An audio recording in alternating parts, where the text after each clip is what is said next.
and welcome to our community. Susie Thomas with you this morning. We are visiting with Karen Vraybeck, who is with Congregation Link. Good morning. Good morning, Susie. Congregation Link, you've had a little bit of a journey to get there, so let's talk about you, first of all, Karen. Tell us a little bit about your background. Okay, I appreciate that. I graduated from Malone University. It was college back then in 1993. And I started off at Malone. I thought I wanted to be a history major, and I took this wonderful communications course.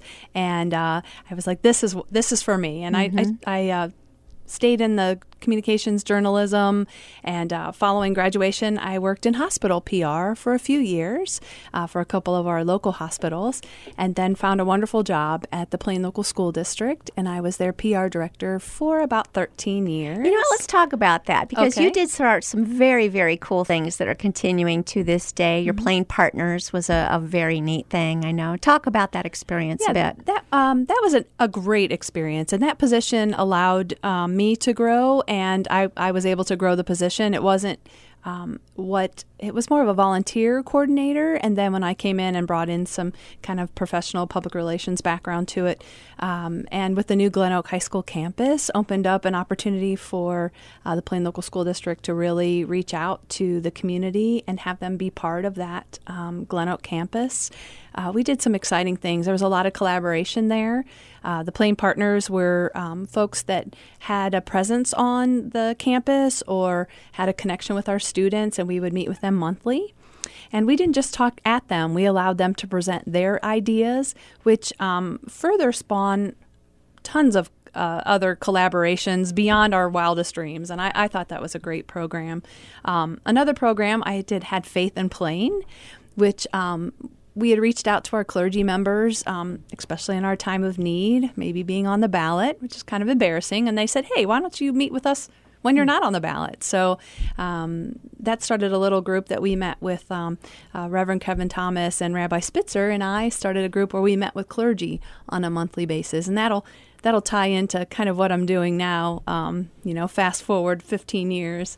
But working in Plain Local was a great opportunity for me, and it's a wonderful community.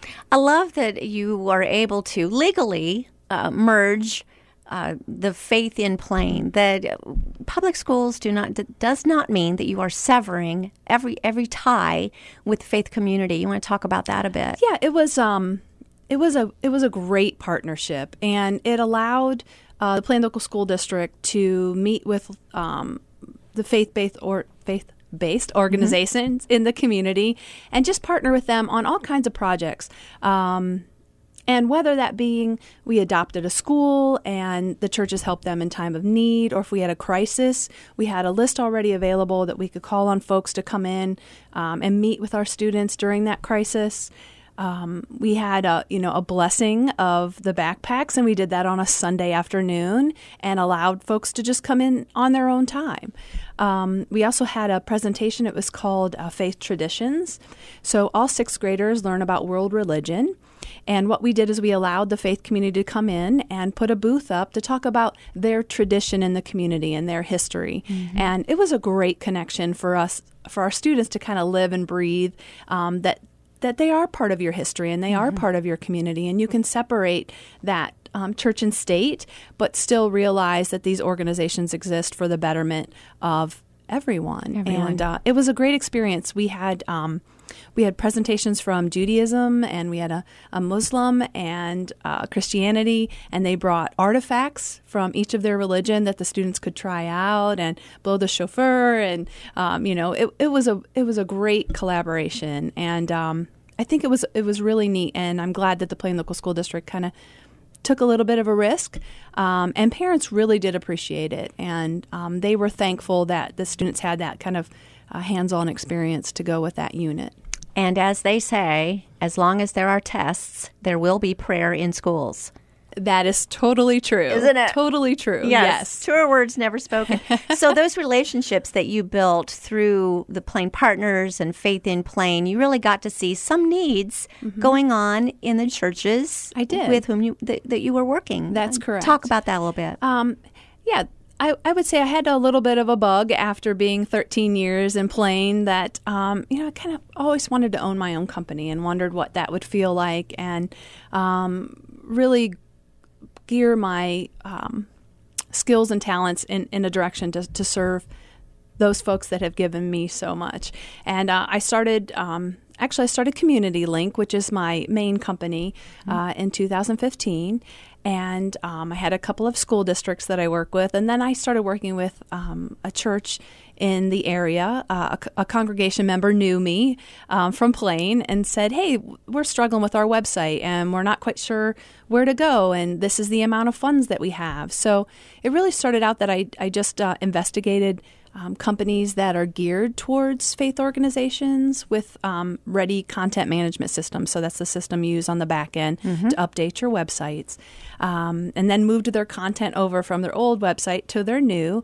And they were like, "Hey, this is great. What else can we do with you?" And that's how the relationship started with my initial church. And they're wonderful people to work with, and they really have a need to be able to find ways to connect with their congregation with limited resources and limited funds, and find different ways to spread their message, not just butts and seats on Sunday morning. How else can we talk to the folks that already are congregation members or that we would love to invite in? Necessity is the mother of invention. Exactly. And you see that social media, I think, has caught everybody by surprise. It is so huge and so powerful and not going anywhere. It's only going to grow and grow. Right. But really, it's landing on the plates of somebody who's already very, very busy. Right. And if you're not keeping up with the changes going on in social media every day, if that's not your main focus every single day, it's almost impossible to keep up with that. You want to touch on social media in general a little bit. Yeah. And you have a valid point there. I give a lot of props to the church secretary. Yes. Oftentimes, these responsibilities of the bulletin, the newsletter, the website, if there's a death or a wedding, or they have so much responsibility, and they've been added the piece of social media, and they do a good enough job for the time and the skills that they have. But really, I think it needs more attention. I find it's really a way to reach your congregation, not only for announcements and events, but to spread your message and to socially let people have a feel for what your church culture is like. I think that's the true opportunity for social media with churches is allow people a glimpse inside. Who worships there? What's the faith leader like?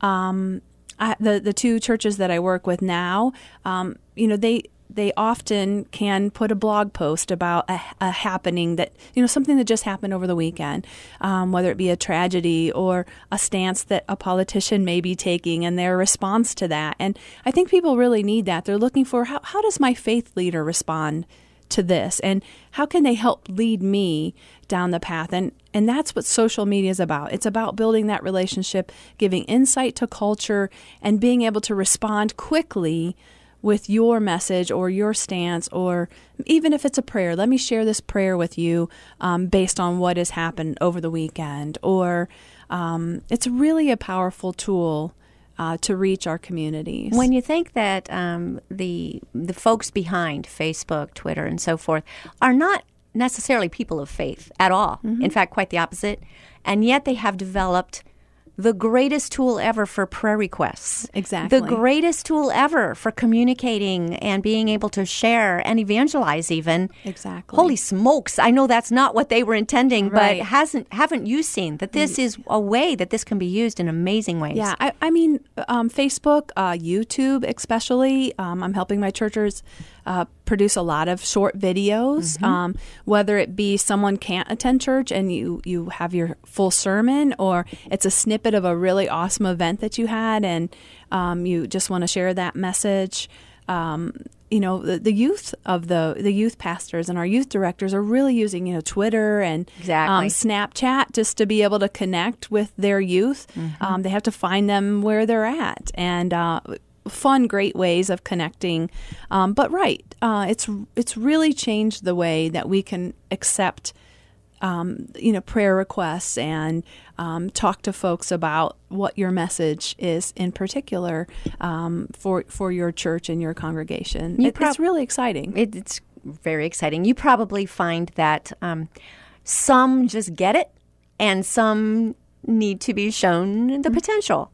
And sometimes you're working, I'm sure, with pastors who they just love to tweet. They'll just tweet everything, and it's great because they can just go with it. Right. But how do you take someone by the hand then and demonstrate to them that this is really a way to keep the conversation going? What does it look like? What do your services look like? Yeah, we can tweet on behalf of the organization, which isn't my preferred method, just because it sometimes doesn't feel as authentic. But you can still get the message across and let folks know that you're in the 21st century and you have these skills available and it's someplace else that they can find you. Usually I help them take that first step to Facebook before they tweet. It's kind of like a walk before you run sort of a thing. And that's a little more comfortable of a place for us to provide that service on their behalf. I really get to know the organization and their culture and understand the language that their faith leader uses, so that it's more authentic and you get a feel for the pastor. Sometimes we just have conversations and I build out the tweet or the post based on using their kind of words and how, if they're formal or informal, and and then the needs of their congregation as well. So yeah, it's baby steps, but let them know that they don't have to be the person that's tweeting or Facebooking or Snapchat, but that I can't just do it on their behalf without getting to know them and their culture and their congregation. I think that's a key important part. Now let's talk Facebook. You hear every once in a while someone will say, oh, Facebook is dead. Facebook is the granddaddy, and I don't think it is going anywhere. What's your take on it? Yeah, I don't think Facebook's going anywhere, especially for a certain demographic. Absolutely. You're looking at your females, 20, mid-20 something to, really there's no age limit. 80. Yeah, it's a way for a lot of families to keep in touch with each other. I do not think it's going anywhere. I think it's getting a little more difficult to get your posts on folks that like your page but are not necessarily as active. But it really is financially reasonable to boost a post. It really can be part of a small budget. It's not that expensive to start to reach the timelines or your followers with just a small amount of money. I just think you need someone that keeps track of how they're changing their algorithms on who will see your posts and who won't. Constantly but changing. I don't think it's going anywhere. I think it's a real way for folks to keep in touch with each other and to find what they need quickly. I mean, folks aren't even Googling where they need to be. They're going to Facebook now and finding, is this restaurant open? Is the church open? Do they have chapel services? Do they have weddings, etc.? They're really going to Facebook now for their information. Yeah, I'm hearing that people check Facebook before they check a website now. And as you say, really, when you put yourself in Facebook's shoes, it makes sense because they want to give people what they want. And they don't think people want a lot of advertisements over and over and over again. So if what you're posting just looks like an advertisement all the time, then they're going to reserve that for only the people that they feel are really, really going to want it. And somehow they're able to work that into an algorithm. Right, exactly. So if your posts are what people want, like tips on this or that, or just things that affect your daily life, much more chance that they're going to be... A snippet of video of their children from the weekend, or a pinch of a choir program, or just giving them a taste, again, about your culture and your organization, and something for them to share and celebrate with. I think then they'll follow you, and then they'll come back to see what is happening next. Absolutely. And it is fun trying to keep up with all of it. It is. We are speaking with Karen Vrabeck. She's with Congregation Link. We're going to take a quick break and be back after these words. You're listening to Our Community.